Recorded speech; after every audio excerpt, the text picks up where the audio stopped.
नमस्कार दोस्तों, मैं अजिंक्य पाटिल आप सभी का स्वागत करता हूं हमारे अपने YouTube चैनल यंग सनातनी में। दोस्तों, क्या आपको पता है श्रीखंडी को पुरुषत्व प्रदान करने वाले का नाम क्या है? यदि नहीं पता तो यह वीडियो आप अंत तक देखिए। दोस्तों, महाभारत से जुड़े कई सारे सवाल, उन सवालों के सही जवाब, उन सवालों के पीछे की रोचक कथाएं, रोचक जानकारी हम हमारे यंग सनातनी यूट्यूब चैनल पर चल रही महाभारत प्रश्नोत्तरी इस मालिका के माध्यम से आप तक पहुंचाते आ रहे हैं। यदि आप हमारे यूट्यूब चैनल पर नए हैं तो हमारा यंग सनातनी यह यूट्यूब चैनल सब्सक्राइब कर दीजिए। तो दोस्तों, बिना किसी देर के हुए हम हमारी आज की वीडियो शुरू करते हैं। मात्र उससे पूर्व कल हमने आपको 3 सवाल पूछे थे, उन 3 सवालों के सही जवाब क्या है वह देखते हैं। तो कल का हमारा पहला सवाल था, महाभारत युद्ध के प्रथम दिन कौरवों ने पांडवों के खिलाफ जिस व्यूह की रचना की थी उसका नाम क्या है? तो दोस्तों, उस सवाल का सही जवाब था सर्वतोमुख व्यूह।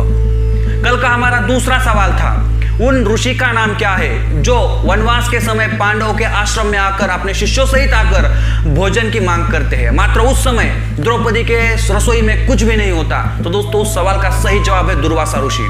दोस्तों, दुर्वासा ऋषि जो है हमारे पूरे पुराण में उनका उल्लेख मिलता है, जो बहुत ही ज्यादा कोपिष्ट है, बहुत ज्यादा उनको जल्दी क्रोध आता है और बहुत जल्दी वो श्राप भी देते हैं। इसी वजह से वह जब वनवास में पांडवों के आश्रम में आते हैं और भोजन की मांग करते हैं तो वो अकेले नहीं आते, अपने कई सारे शिष्यों के साथ आते हैं। तब जाके रसोई में कुछ भी नहीं है और यह कोपिष्ट ऋषि है, इनको यदि हमने भोजन नहीं दिया तो यह श्राप दे देंगे। इसी डर से द्रौपदी जो है भगवान श्री कृष्ण जी का वहां पे नामस्मरण करती है। तो भक्त के बुलावे पर ना आए ऐसा तो हो ही नहीं सकता। तो भगवान श्री कृष्ण जी वन में उस पांडवों के आश्रम में आते हैं, रसोई में जाते हैं और द्रौपदी को कहते हैं मुझे बहुत भूख लगी है, कुछ तो खाना दो। तो द्रौपदी कहती है केशव, पहले मैं इतने बड़े मुसीबत में आई हूँ, खाने के लिए रसोई में कुछ भी नहीं है और अपने शिष्यों सहित यहाँ पे दुर्वास ऋषि आए जो इतने बड़े कोपिष्ट है कि यदि मैं उनको ना कहूँ तो श्राप दे देंगे। और वैसे भी हमारे हिंदू धर्म की जो परंपरा है अतिथि देवो भव, उसका भी यहाँ पे उल्लंघन हो जाएगा। तो मैं पहले से ही इतनी चिंताक्रांत हूँ, उसमें तुम भी यहाँ पे आके भोजन मांग रहे हो तो मैं क्या करूँ? तब जो वासुदेव श्री कृष्ण जी है वो कहते हैं कि बहन कुछ भी कर, मुझे तो भूख लगी ही है, मुझे खाना ही है, कुछ भी दे। तब जाके वहां पे जाके वो बर्तन ढूंढने लगते हैं। तो एक झूठे बर्तन में वहां पे एक जो है चावल का दाना होता है।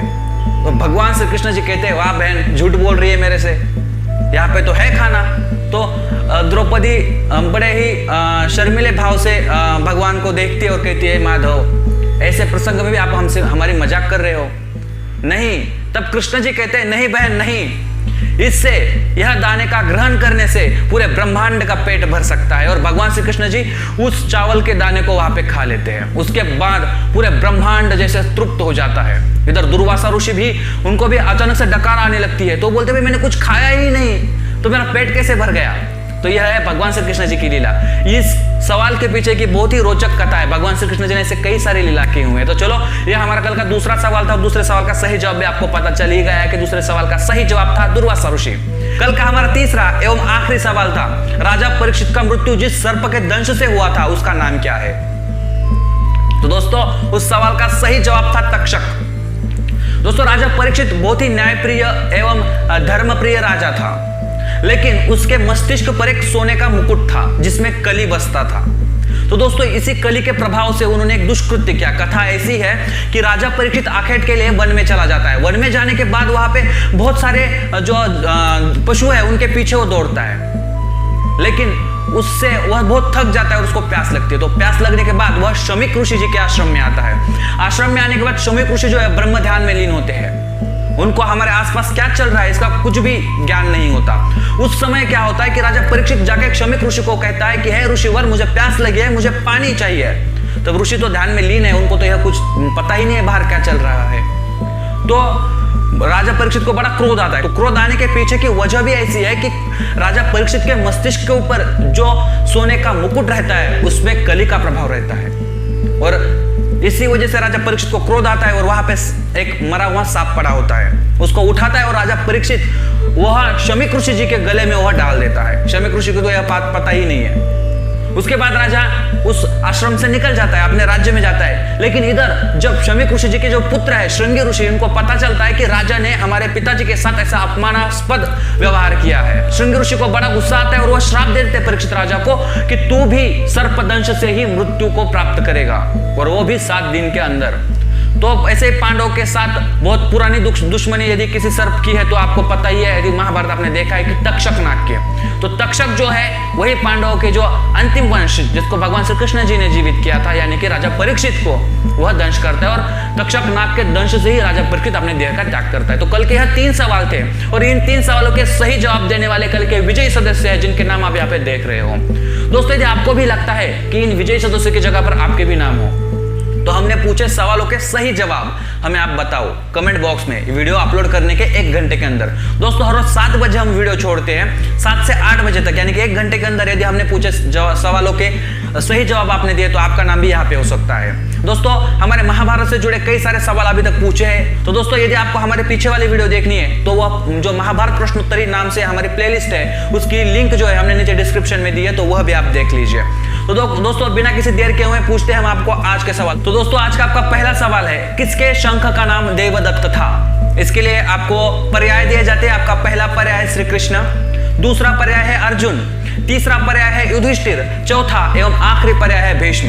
तो दोस्तों आपको यह बताना है कि किसके शंख का नाम देवदत्त है। आपको यदि गूगल करना है तो गूगल कीजिए, किसी को पूछना है तो पूछिए, यदि महाभारत धर्म ग्रंथ में झांक कर देखना है तो वह भी देखिए, लेकिन हमने पूछे सवालों के कहीं से भी ढूंढकर हमें कमेंट बॉक्स में इसका जवाब अवश्य दीजिए। तो दोस्तों आज का आपका दूसरा सवाल है, भीमसेन जो बहुत ही बलशाली है उनके शंख का नाम क्या है? इसके लिए आपको पर्याय दिए जाते हैं। आपका पहला पर्याय है देवदत्त, दूसरा पर्याय है पांचजन्य, तीसरा पर्याय है पौंड्र, चौथा एवं अंतिम पर्याय है अनंत विजय। दोस्तों इन 4 शंखों के नाम हमने आपको बताए हैं, तो इनमें से महाबली भीम के शंख का नाम क्या है? क्या पता है आपको? यदि पता है तो कमेंट में बताइए, यदि नहीं पता तो हमारी अगली वाली वीडियो देखिए। तो दोस्तों आज का आखिरी एवं अंतिम सवाल, श्रीखंडी को पुरुषत्व प्रदान करने वाले का नाम क्या है? इसके लिए आपको पर्याय दिए जाते हैं चित्ररथ, दूसरा पर्याय है स्तुनाकर्ण, तीसरा पर्याय है हिरण्याक्ष, चौथा एवं आखिरी पर्याय है परशुराम। तो दोस्तों यह थे आज के आपके 3 सवाल। यदि आपको इन 3 सवालों के सही जवाब पता है तो 1 घंटे के अंदर यानी कि 7 से 8 बजे तक हमारे कमेंट बॉक्स में बताइए। यदि नहीं पता तो दोस्तों हमारी अगली वाली वीडियो देखिए। दोस्तों आज के लिए इतना ही। जय हिंद राष्ट्र, वंदे मातरम, जय श्री कृष्ण।